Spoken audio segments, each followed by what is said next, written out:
welcome to Composition Theory, the podcast where we deep dive into the creative process with filmmakers, musicians, and artists from all walks of life. I'm Rodney Luis Aquino, and riding shotgun with me, as always, is my outspoken, slightly over-caffeinated, and always entertaining co-host, Gary. So today's guest is musician 7. Let's get into it. Hey, so what's happening? How's everything going, sir? Not bad. Chilling. It's a nice day in Illinois for once. Oh, no doubt. Same here in Georgia. Nice. So what's the latest? How's everything going? Not bad. Just still trying to get that damn short film thing done and inching my way closer every day. Can you explain what the music video is about? I don't want to get too much into it. Just I don't want to give it all away. The story's not that long or elaborate, so there's only so much I could say without just giving the whole thing away. It's only 10 minutes long or whatever, but it takes a lot of the visual concepts that were used in covers and artwork over time, and kind of ties them into a story. Nice. So I'll just say that without trying to say too much. You know what I mean? Gotcha. I can't wait to see that. I'm sure it's going to be pretty epic. Mm-hmm. And so what got you originally into music? I guess just music itself, just being a fan or whatever, listening to stuff, and eventually wanting to start writing and recording and just playing a band, all that stuff when I was a kid. So nice. So you do the lyrics, you do the bass, guitar, drums, synth, everything? Yep. Nice. There's been a few little guest things here and there, but other than those, it's all just me sitting in front of a computer and coming up with it. Wow, that's pretty awesome. I need to adjust this. It's pretty inspiring because it's like a lot of people have the vocals or they have a certain instrument they play, and to put together a group, to actually put together a project, but you do it all. Yeah. It's a lot of work and takes a lot of time. It's partially why it takes so long to get albums out and done, but it, it's one way to get it done at least. Yeah, man, that's pretty awesome. It sounds like our industry with the film industry, it's like come up with a concept, write the script, put together a team, shoot it, edit, and it's months and months, the process. I can only imagine how long it takes for you to do one song. Yeah, it can take months for sure. Wow. Some of them come together quicker, but the longer ones, it's always at least 3 months or so probably that it takes to come up with the final result that's finished, mixed and mastered and everything. Wow. That's pretty awesome. When was the first album that you actually did under 7? It came out in 2007. I probably started that in 2003-ish, something like that.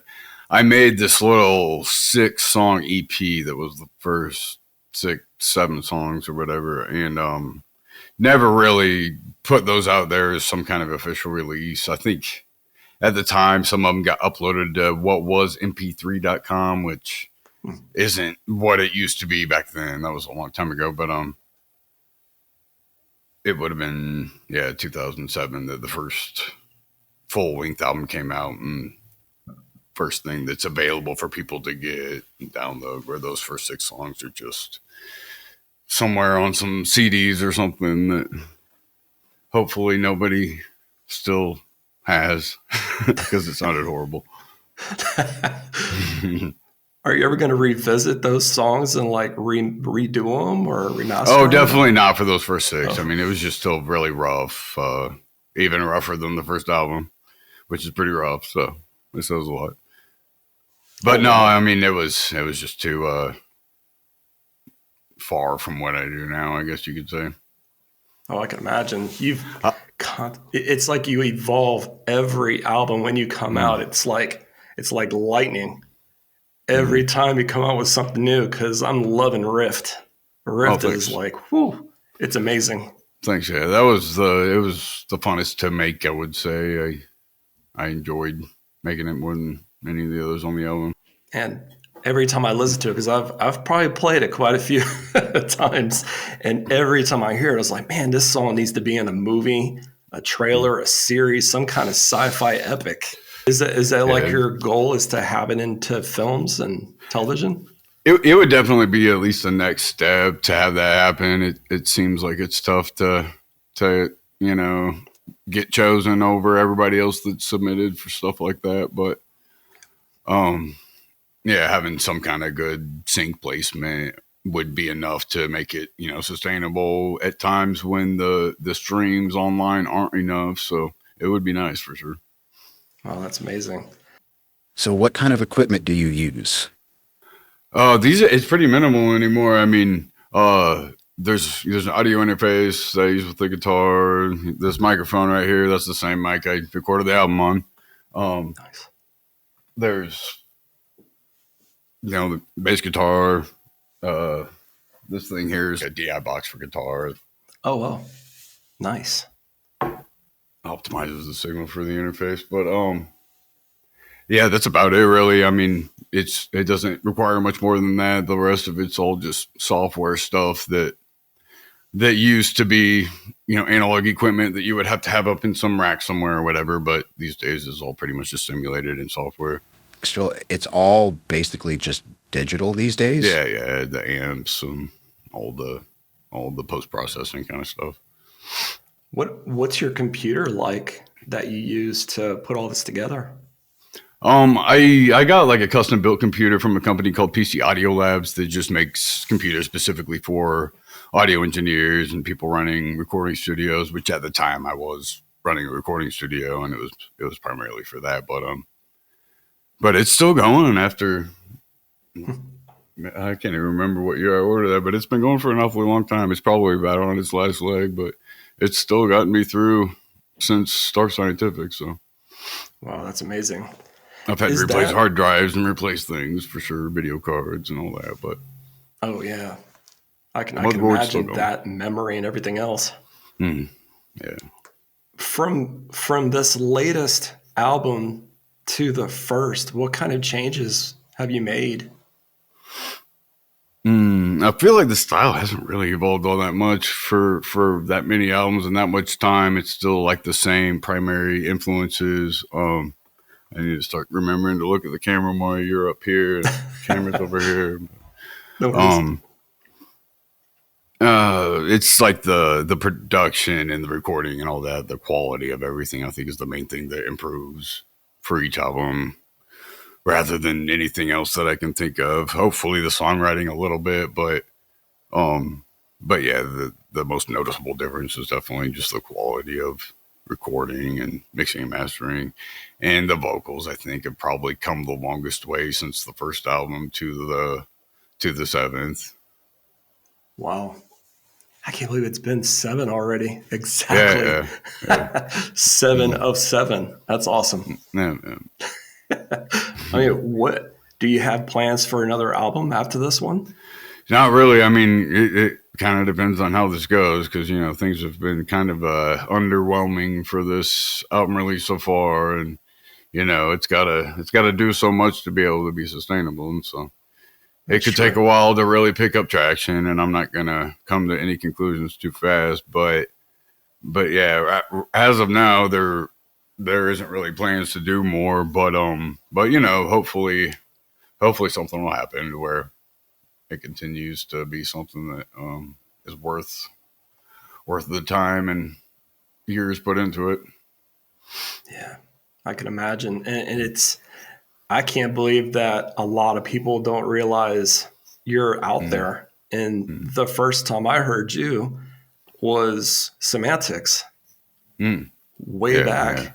Yeah, I know, it's been a long time. 2009. Yeah, and it's happenstance, because it's like, because I listen to YouTube when I'm working at home or on my cell phone or something like that. And it's usually a playlist. And one of those songs popped up. I was like, whoa. And I think that's when I reached out to you at the time.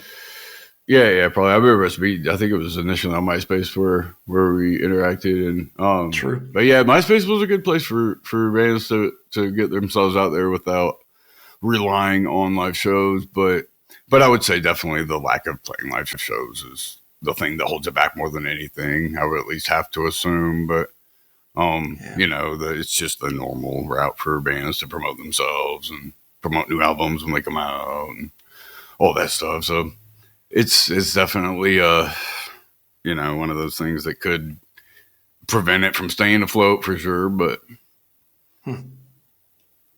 the live thing was just never for me. Like when I started the recording studio, it was mainly because I didn't like life on the road and I wasn't trying to live that life in a van on the interstate, more or less, which is how it is for most metal bands, and until they eventually get that tour bus. But most of them never do. So,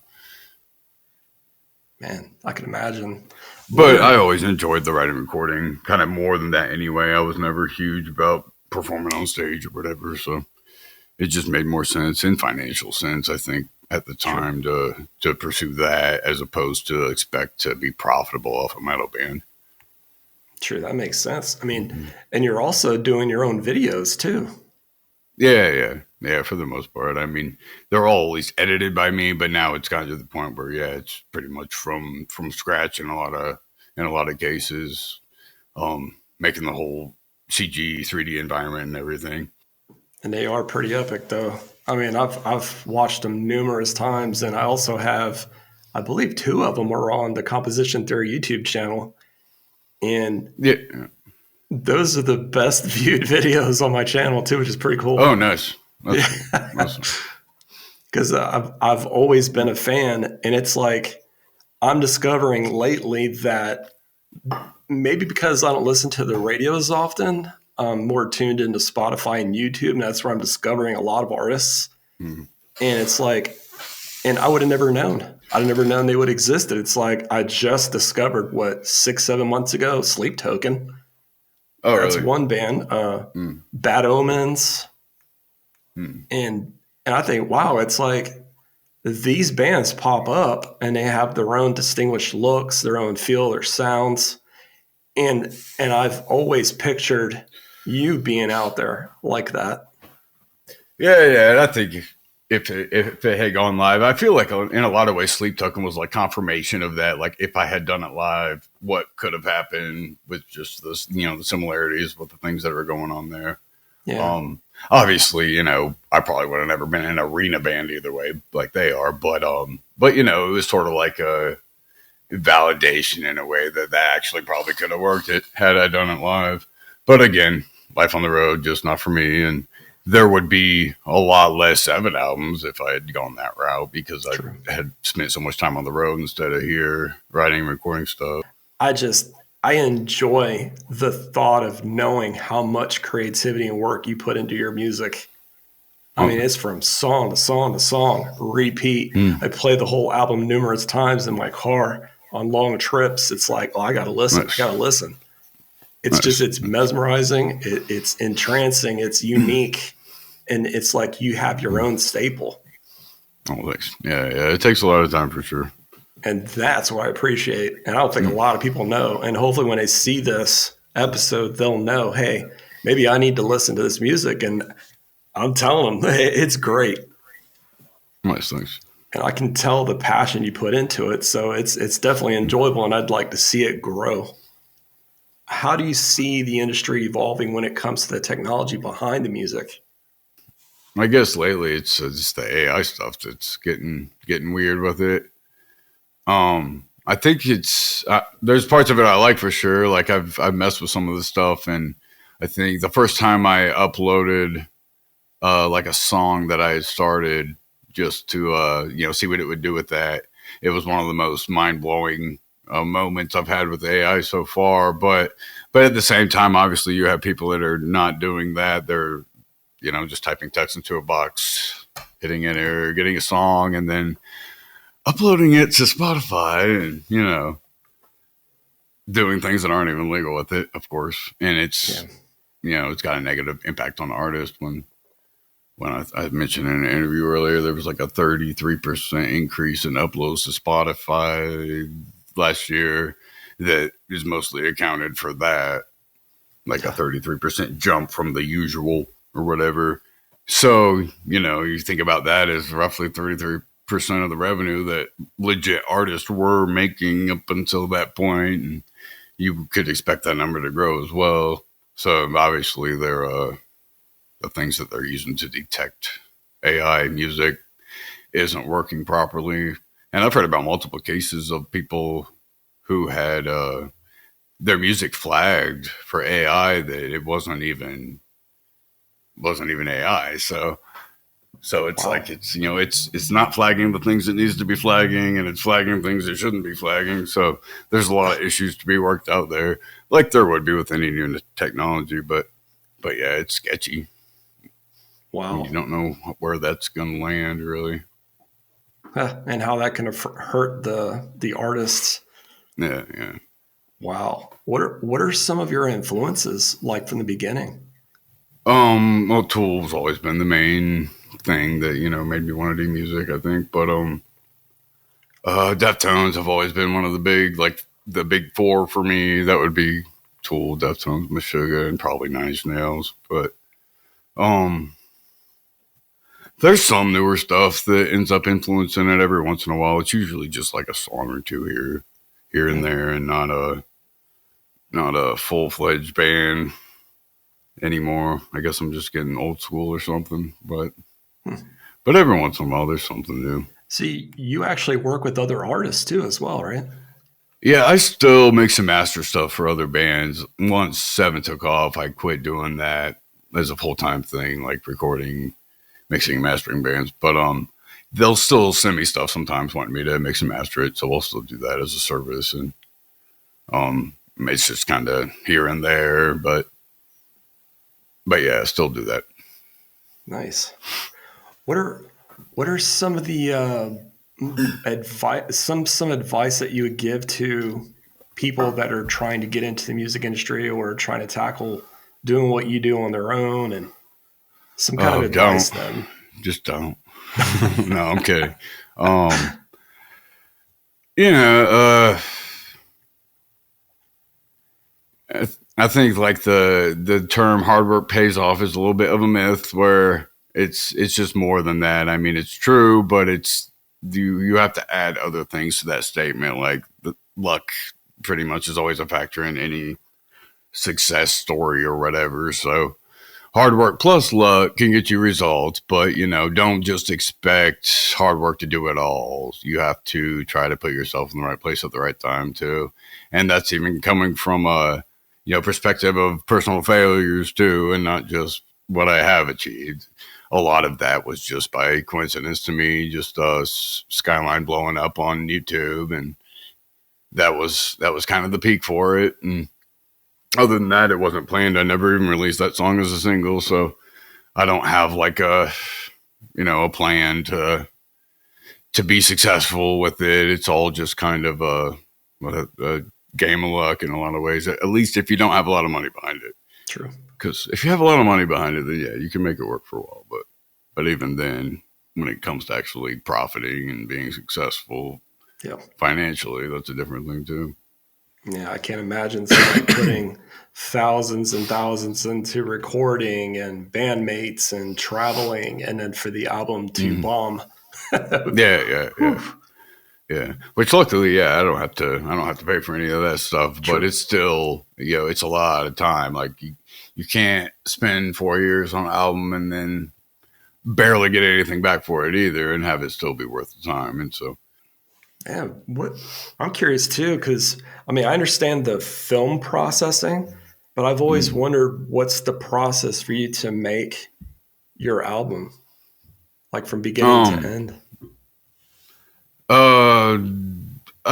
Since I write and record at the same time, I think it's a little different than most people, where they got the songs before they even get into the studio. For me, it happens at the same time. So I'm pretty much just recording ideas just to remember them, if nothing else, because I'll forget, lose the idea. I won't remember the next day if I don't record it in one way or another. So, so that's mainly it. It's mainly just recording ideas before I forget them, and then putting together the ones that fit together. Wow. I can only imagine. It's like, so everything that you record is actually at that desk. Yep. Wow. Yep, right. That's impressive. Oh man, I'm trying to think what the song is from the last album where you're actually playing the guitar and Yeah. singing in the microphone and you shot it, everything. Mm. That's the Yeah, process. there's that little robotic arm or whatever to move the camera, but Yeah. Man, that's but impressive. yeah, I showed about as much of it as I could without just, you know, being too boring. Because just a dude sitting in front of a computer is only so entertaining. But Yeah, because I you know, like the aura of mystery because in that video you don't show your face. And yeah, then the other video that was the glow in the dark body paint and everything, I was like, wow, that was mm, pretty awesome. yeah, yeah, And I'm trying to remember the songs too at the same time. Like, wow, I love the videos. And I can't remember the name of the songs. yeah. The blacklight ones are always fun. It's always a challenge because blacklight. I don't know if have you ever tried to do any blacklight photography yet? No, not yet. It's definitely, you know, a challenge with the low light scenario. It would probably be pretty easy with a DSLR. I've never had one to work with on that. I had mirrorless camera that really helps to Yeah. you know, film in low light, but yeah, it's always a, you know, creative challenge or whatever to mess with that kind of lighting.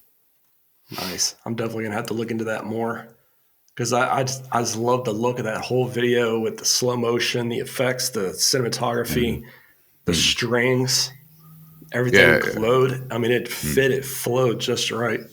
Oh, thanks, man. Yeah, it took Mm, a while on that one. That was I think you might be talking about the until the light takes us video, and that yeah. was probably a 6 month process, really, from start to finish. But Wow. obviously, not working on it every day. But True. yeah, it really took a while. The one video that you did that you actually got the band to come in for, Mm. what was that process like for that video?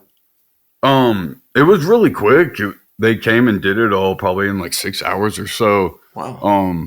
We expected to go for longer, but I mean, it took a couple days to set up the house that way. I like turned my house into the set for that video, and that took longer than anything. But yeah, I just looked up a band that was local there in Vegas, ended up becoming friends with them, and Pariah was one. They're still together. They still play shows. Nice.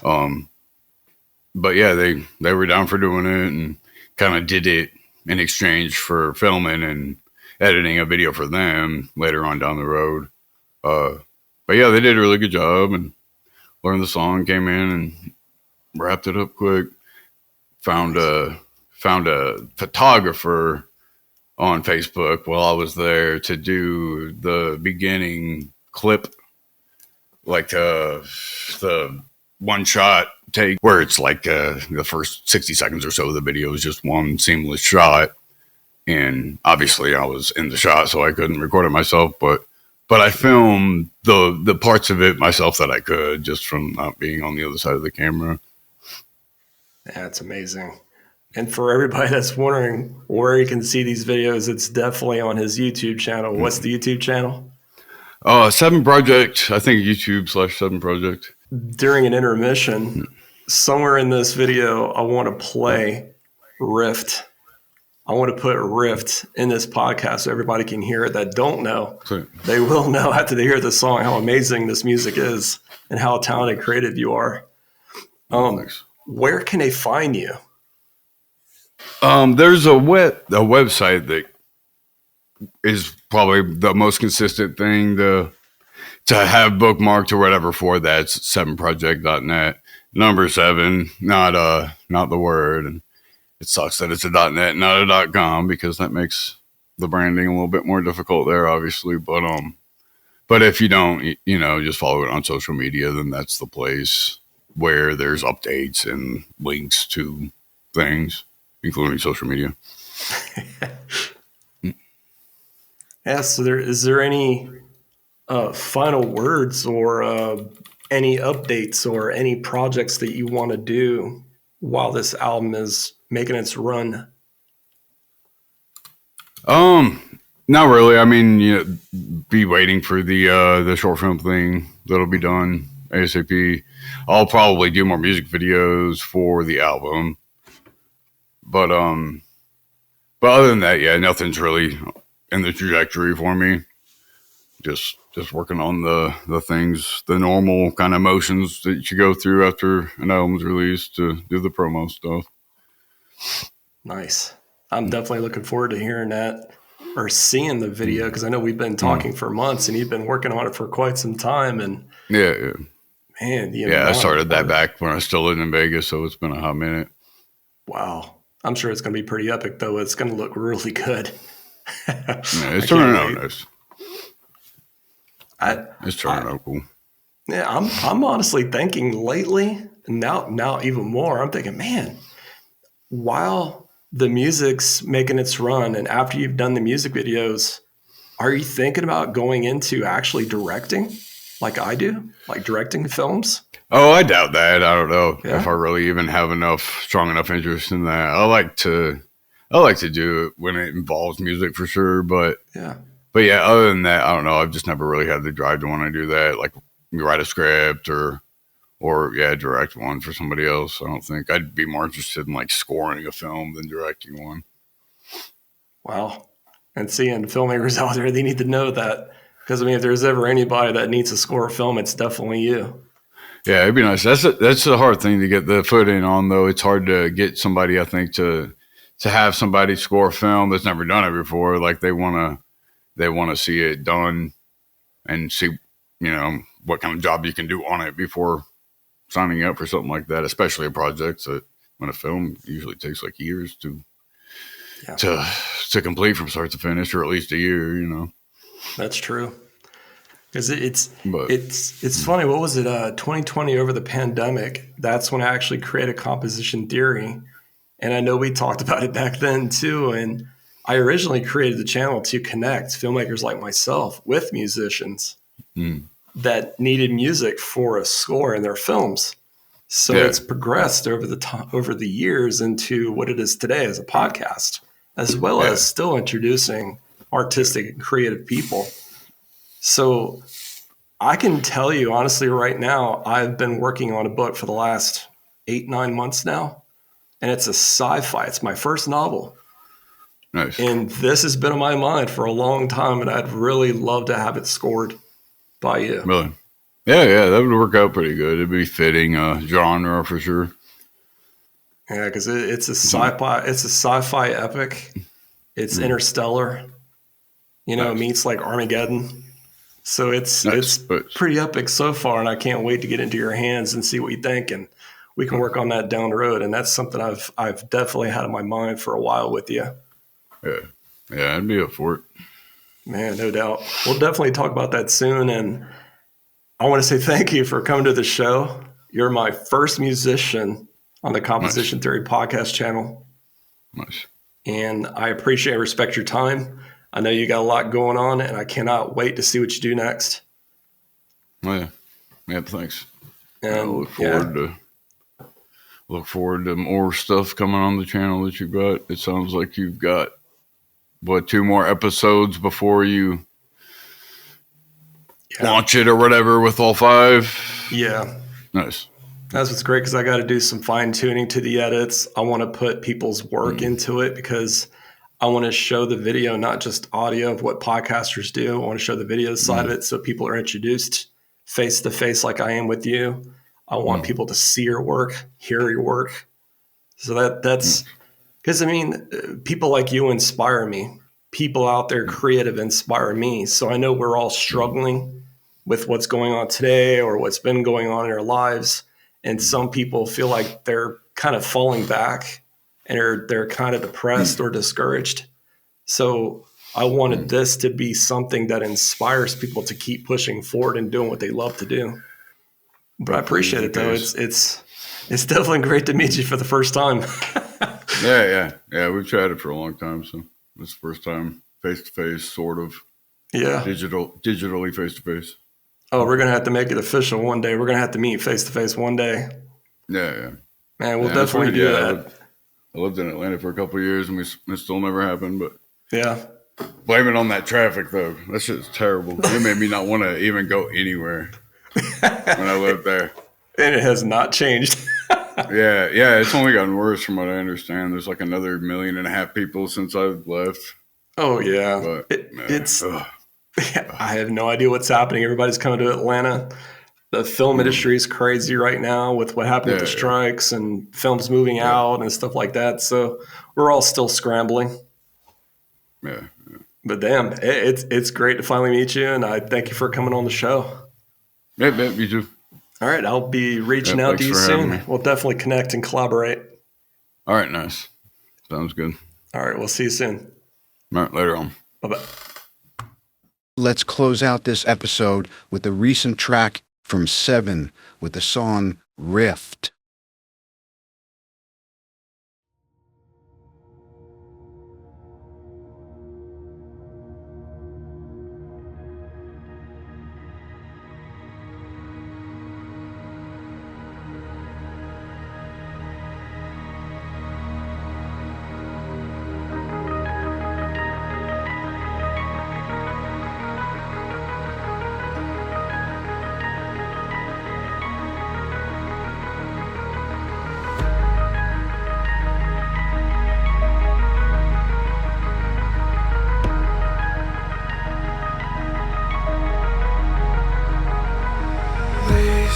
The night with levities unsettled, time define where we've never been. Of lighting, waves crashing the street, in silence speaks, in desperate cry,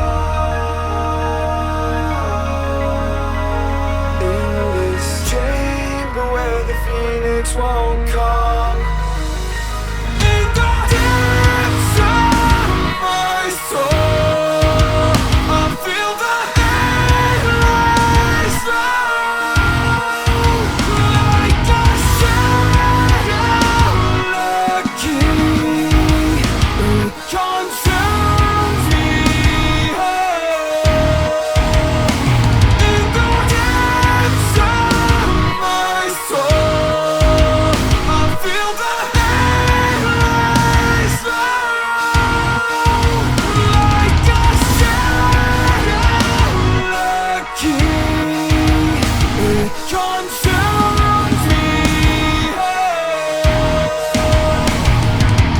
Take the night with symphonies unsettled, with define where we've never. Take the night with symphonies unsettled, time define where we've never been. Lighting, waves crashing the street, in silence speaks, in desperate cry, in this chamber where the phoenix won't come. Walk so away from me. In the depths of my soul, I feel the endless love, like a shadow lurking, it consumes me. In the depths of my soul, I feel the endless love, like a shadow lurking, it consumes me.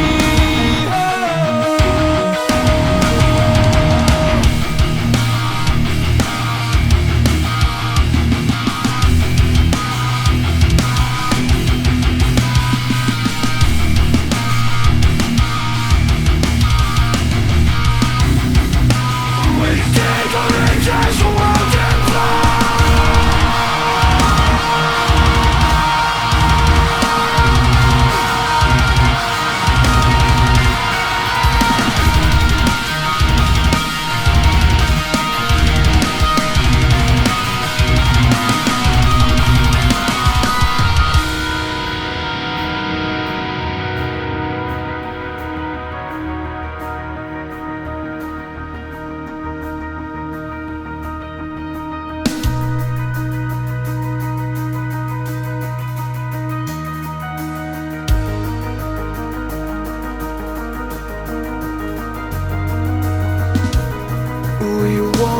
shameless seeking what's in the way. When all this dreaming's awake, a storm awakens seeking light. Do I lose myself to your embrace?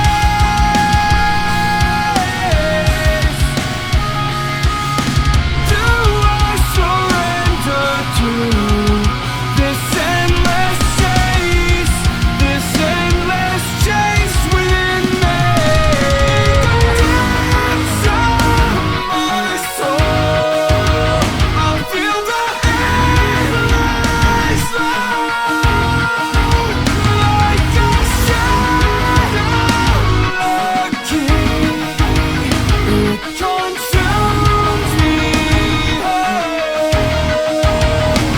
In the depths of my soul, I feel the endless load, like a shadow lurking. It consumes me whole. Do I lose myself to your embrace?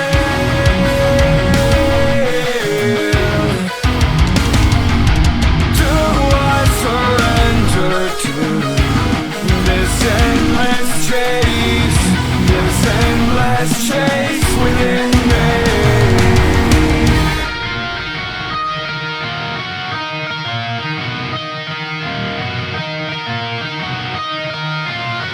That the sky is loaded and we lost all control. Help isn't coming at all. Expanding into air we've never been. Till the earth and universe contract. That the sky is loaded and we lost all control. Help isn't coming at all. Expanding into air we've never been. Till the earth and universe contracts again.